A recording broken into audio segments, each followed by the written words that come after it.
Tonight, the first legal victory in President Trump's push to target his enemies. Ex-National Security Advisor John Bolton agreeing to plead guilty for mishandling classified documents. He could get 5 years in prison. Plus, the president announcing his former personal attorney is his new nominee for Attorney General. Also tonight, the track meet murder trial igniting a racial debate. A black teen on trial accused of killing a white student. What surveillance video of the stabbing reveals. The NTSB report just out on that United plane that struck a light pole which then hit a truck. Why was it flying so low, and what the pilots said to each other.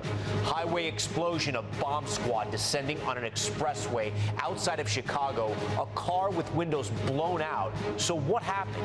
Karen Reed's bombshell lawsuit, the disturbing text messages revealed between an investigator and police officer before she was found not guilty in the death of her police officer boyfriend. Miracle on Mount Everest, the incredible story of survival after one man fell down a crevice and went missing for days. The shocking plane gear collapse sending crews jumping out of the way. The dramatic explosion out of Mexico sending a fireball into the sky. Children running in fear. What set it off? Our series tonight, Business in America. We go one-on-one with the CEO of General Motors, how AI is pushing their production line into overdrive. This is NBC Nightly News with Tom Yamas. Good evening. Great to have you tonight. We begin with the first legal victory against one of President Trump's perceived enemies. John Bolton, one of his strongest critics, now facing up to 5 years in prison and a $2 million fine. Bolton was National Security Advisor during Trump's first term, then became a fierce opponent of the president. Now, sources tell NBC News he plans to plead guilty to one count of retaining national security information. For a year and a half now, the Justice Department has been pursuing cases against the people you see here, those the president believes have wronged him. Most either failed to get an indictment, were thrown out, or stalled until now. And we have new reporting tonight on the man the president just announced he'll nominate to lead the Justice Department, his former personal attorney, Todd Blanche, who in just a few weeks as acting attorney general has already jump-started investigations against the president's enemies. Garrett Hake is covering it all for us tonight from the White House. And, John, I want to thank... Tonight, a major reversal for a former top Trump official charged with mishandling classified information. Two sources familiar with the matter tell NBC News President Trump's former national security advisor, John Bolton, will now plead guilty to one count of retaining national security information in a deal with federal prosecutors. Bolton, a fierce critic of the president, I think it is a retribution presidency, will now pay more than $2 million in restitution and faces up to 5 years in prison. President Trump had blasted Bolton after his October indictment. I think he's a bad guy. Yeah, he's a bad guy. It's too bad. The plea deal marks a first legal victory in the administration's multifaceted campaign against Trump critics and comes after President Trump announced he'll nominate acting Attorney General Todd Blanche, once his personal defense attorney, to become the permanent AG. Todd is very popular. He's doing great. That announcement meeting with stiff opposition from Democrats. Todd Blanche should not be Attorney General. He is the personal attorney of the president. But Republicans predicting he'll make it through a confirmation battle. He's honest, he's ethical. I think he'll do a good job. And amid bipartisan pushback to his pick of housing chief Bill Pulte to be acting director of national intelligence, the president saying today that posting will be temporary. It's not a permanent position. We're interviewing people right now. Garrett Hake joins us live from the White House. And Garrett, President Trump also making news on another renovation project he has going on in Washington, this one involving the Lincoln Memorial.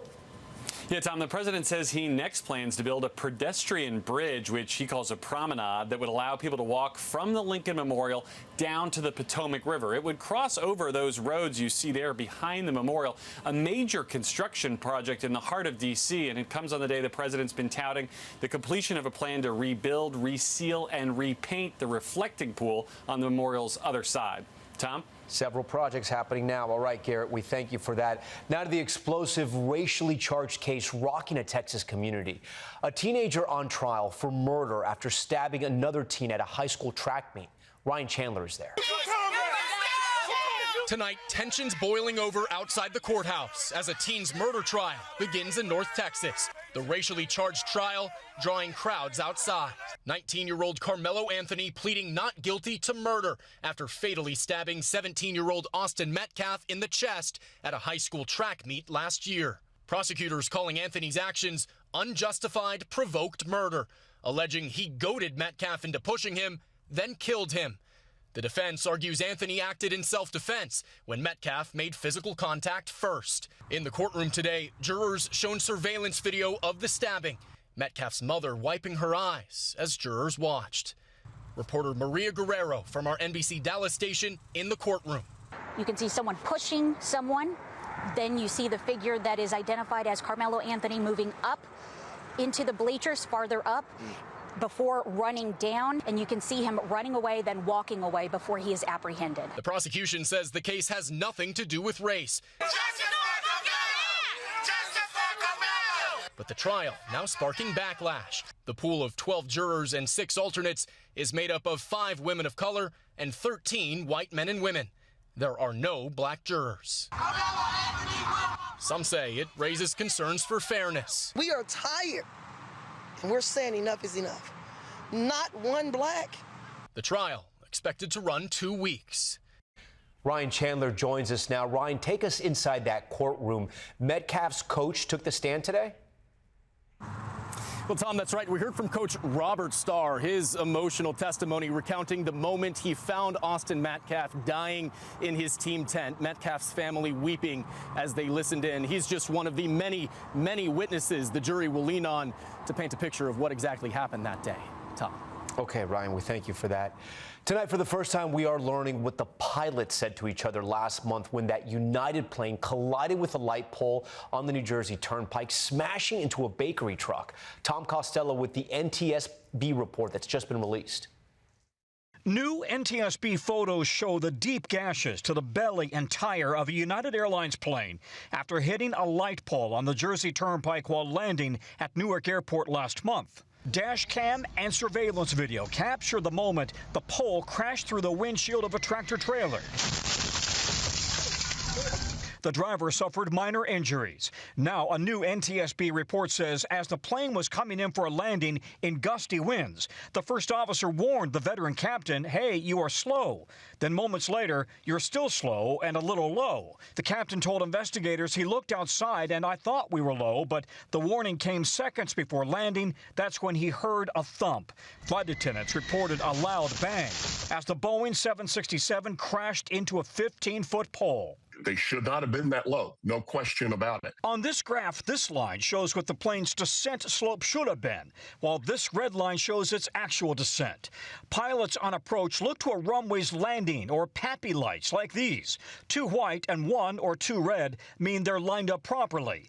But the NTSB reports the United crew would have seen 4 reds, a big warning they were too low. If you see all red, it says that you're going to land and touch down before those lights, and that is not good. United has said it's cooperating with the investigation and has told the NTSB it's reminded pilots not to undershoot a runway. Tom? Okay, Tom Costello. Now to some new shocking allegations from Karen Reed, who was cleared of murder last year, you'll remember. She's now suing police over investigators' apparent racist and sexist messages that we should warn you contain offensive language. Our Emily Aketa reports. A year after Karen Reed walked out of a Massachusetts court acquitted of murder. I could not be standing here without these amazing supporters. The 46-year-old is leveling her own bombshell allegations against the police departments that investigated her for her police officer boyfriend's 2022 death, unearthing decade-old vulgar voicemails that Reed's lawyers say demonstrate a culture of bias and corruption. You want a filthy pig that you just do dirty things to. You don't want some, like, dope babe you get a wine and dine. That was the case's eventual lead investigator, Michael Proctor, according to the complaint, who you can hear also used racial slurs describing a multi-car accident. Take your time. I saw a was involved, so I wouldn't rush if you're working. let them die. While Proctor's attorney says years-old comments had no bearing whatsoever on the investigation, Reed's lawyers say they show an embedded culture of bigotry, misogyny, systemic failures, and institutional rot within Massachusetts State Police and Town of Canton Police, which they allege ultimately led to Reed being wrongly accused. She was drunk, she hit him, and she left him to die. The new lawsuit also lists a trove of disturbing texts from Proctor and Canton Police Sergeant Sean Good. Good allegedly calling the Boston mayor a little C word and writing the governor can suck my... Good, who did not respond to our request for comment, resigned from his position this week, and Proctor was fired last year. And tonight, the town of Canton says the department has made significant strides in recent years, while Massachusetts State Police tells us the disturbing messages do not reflect their values. Tom? Emily, thank you. And you can see Karen Reed in an exclusive interview tomorrow morning only on Today.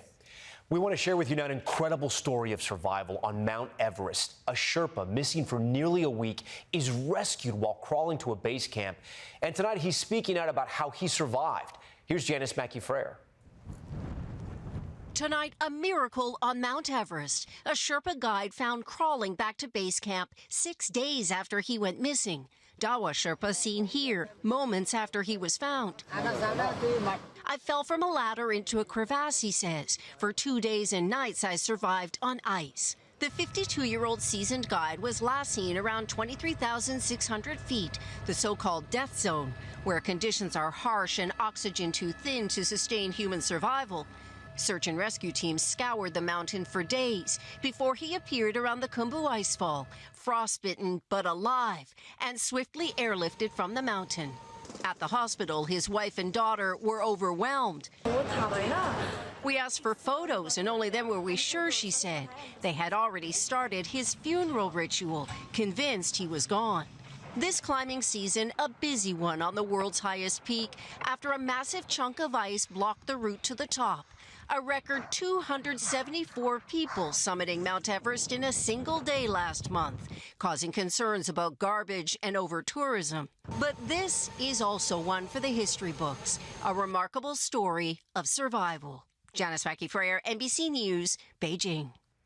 And when we return in 60 seconds, nosedive, the landing gear in a massive plane, look at this, fails while it's at the gate. So why did this happen? Plus the massive explosion, what sparked this fireball sending school kids running?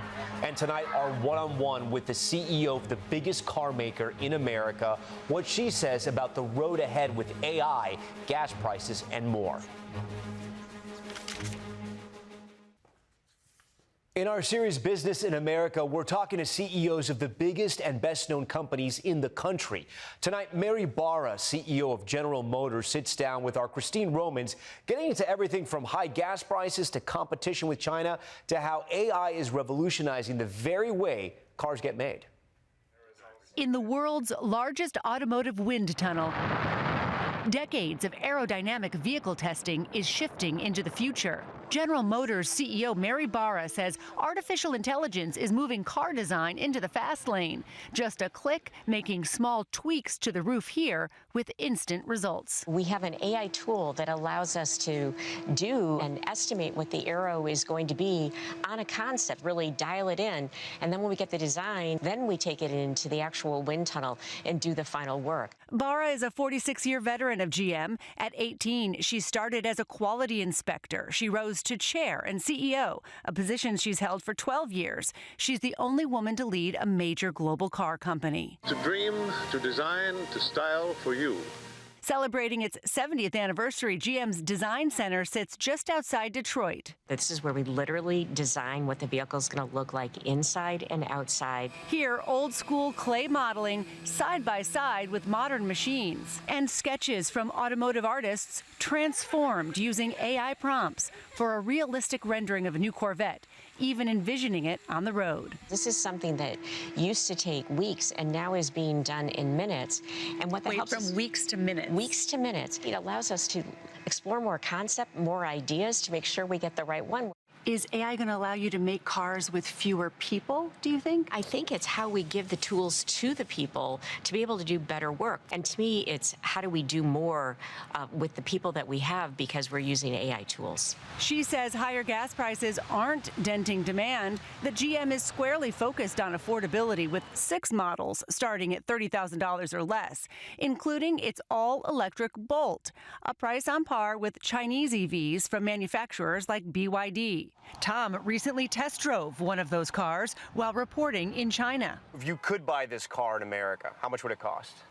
So $25,000 here, you add about $10,000, $35,000, still a pretty good deal. But Barra is among American auto execs saying that deal shouldn't be an option in the U.S., citing unfair Chinese government subsidies and the connected technology that could lead to spying on Americans. General Motors needs to have a level playing field, and then we need to compete. Yeah. I think we have to look at it and the jobs that are provided from an economy perspective, and then also look at it from a national security perspective. What would the level playing field look like for you?